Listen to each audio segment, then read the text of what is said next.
This is One on One. We're pleased to welcome Joe Licata, who is CEO Boys and Girls Club of Lodi and Hackensack and Teaneck. Good to see you, Joe. Nice to meet you, Steve. Talk about I grew up in a boys club in Newark, New Jersey. Talk about, this is the Boys and Girls Club. Of course. Of 3 communities. 3. Talk about it.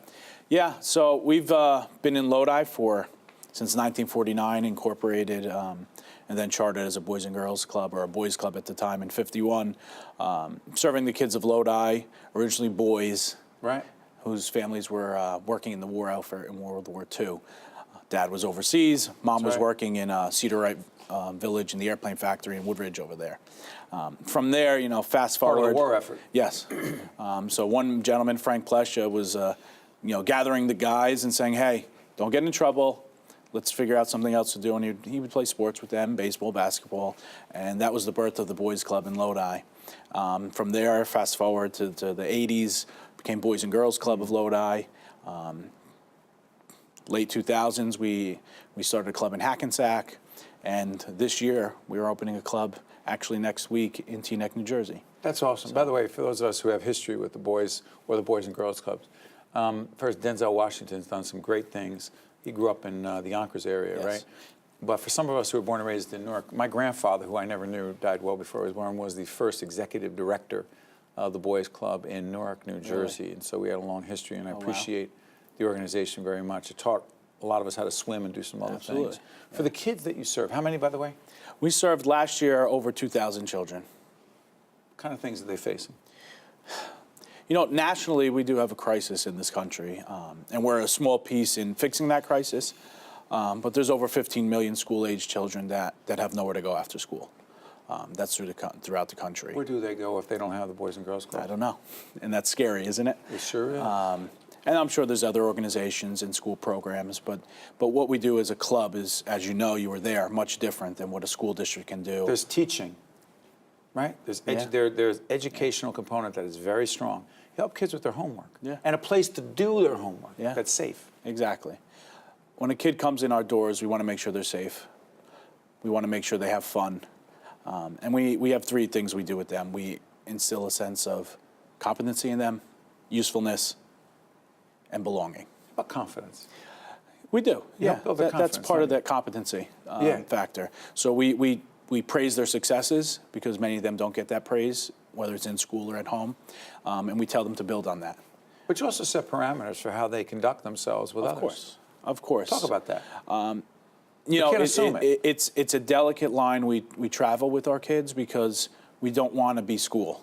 We don't want to be, hey, you do this, you're going to the principal's office, and then you might not be able to come back here, you're going to get suspended. Does it happen? Yes, very rarely, because we want to work with those kids that need that extra help. Which is why you have mentors. Exactly. Talk about the mentors. So we have a mentoring program, and we take those kids and we build on their sense of that competency. We work on their social interaction. These are kids that just don't know how to deal with the pressures of life, because, hey, growing up today is tough. Not only do you have the books, the teacher, the mom, the dad, hopefully, but you have the internet, you have social media, you have all these external factors that hit your daily life so hard as a young kid today, and we have to help them navigate that. And that's all it is. It's just helping them navigate the day-to-day issues that they come across. It's interesting. You're a nonprofit, we're a nonprofit. I have this conversation with so many CEOs of nonprofits. Raising money ain't easy, is it? No. Who supports it? We get great support from various individuals, from your $1.50 donations to your... Corporations step up, too. Oh, yeah. I know the investors folks told us about it. We wouldn't be here without some large contributors that help us every year. PSE&G, Insera Supermarkets, and the Insera Larry family. and Sarah, they're great stuff, and investors, right? Yeah, and their store started in Lodi, their first store, Patsy's, right near where the Boys Club in Lodi was.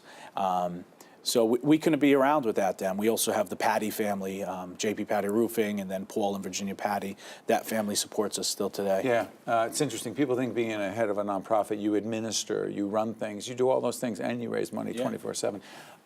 What is the program? Help me on this, Nicole. Is it the Keystone Club? I've heard good things about it. What is it? Yeah, so it's very hard to keep teens engaged when they get to a certain age. So what we do, we have a program, it's the Keystone Club. Kids create their own club within our club, and it's about civic engagement and volunteerism. Define that. Give me an example. So, for instance, they have to work on a national project every year.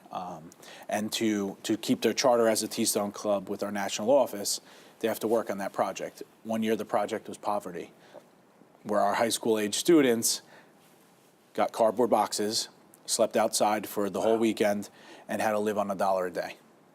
What was it like for them? It was life-changing. And these are kids that think that they're in poor circumstances. And I always try to say to the kids, and even my staff and our volunteers, there's someone way worse off than you somewhere. And you have to use that as your way to navigate throughout life. And it opened their eyes. It really did. This year, their project is on diversity. And, you know, because of the national conversation going on in this country, immigration, our kids are stepping, and our kids are stepping up. So how do you teach them about diversity? You know, they're teaching themselves. So right now what they're doing is compiling data, and they're going into high schools and cafeterias during lunch and asking kids questions and surveying them about their feelings on diversity. They're doing it themselves? Yeah, yeah, with guidance, obviously. Sure. We have an advisor. Mentors. Yeah, and then they're going to take that back and see, hey, why is this generation thinking this way, but those 10 years older are thinking this way? And how to bridge that gap. It's a big project, and I'm interested to see what happens at the end. I've been told that the Youth of the Year with the Boys and Girls Clubs, is it statewide? Yes. So It comes out of your area. yeah. So the highest honor a child can receive in a Boys and Girls Club is to be named the Youth of the Year. It's a long process. You have to be in high school. It's a scholarship contest at the end result. Once a local Youth of the Year is selected, that local Youth of the Year goes to the state competition. And at the state competition, they're competing with 22 other children, or teenagers rather. What about last year's So Youth last of the Year, year's National Youth of the Year, which is for all of the Boys and Girls Clubs in the United States of America, Puerto Rico, and on military bases in the world, was from Clifton, New Jersey. Get out of here. Yeah, yes. Who was that kid? You remember his Carlos is his name. name? Carlos. Polanco, I believe his last name is. Yeah. What was that He's like amazing. for this kid? He's amazing. You can check him out. He's on TV all the time. He's all over the country, you know, helping kids. And He's a role model for yeah, everybody yeah. else in the Boys and Girls And, Club. and it's great for me as a CEO because I can say to the kids, you know, because sometimes you hear National Youth of the Year, that'll never happen. It's going to go to X, Y, or Z. Happened to Carlos. It happened to Carlos, who's 3 miles away from our Lodi club, you know, and 4 miles away from Hackensack. And Joe so, Licata, I want to thank you for Thank you. all the work you do with the young men and women at the Boys and Girls Clubs of Lodi, Hackensack, and Teaneck, New Jersey. Keep doing what you're doing. We appreciate it. Thank you, buddy. Steve.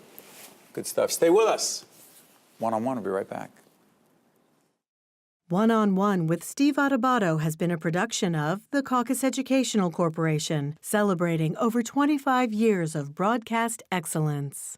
Funding for this edition of One-on-One with Steve Adubato has been provided by the New Jersey Education Association, Investors Bank, Hackensack Meridian Health, PSE&G, Rowan University, the New Jersey Office of the Insurance Fraud Prosecutor, and by the Fidelco Group. Promotional support provided by bestofnj.com, covering all NJ has to offer, and by the New Jersey Business and Industry Association. Transportation provided by Airbrook Limousine, serving the metropolitan New York, New Jersey area. One-on-One with Steve Adubato has been produced in partnership with TriStar Studios.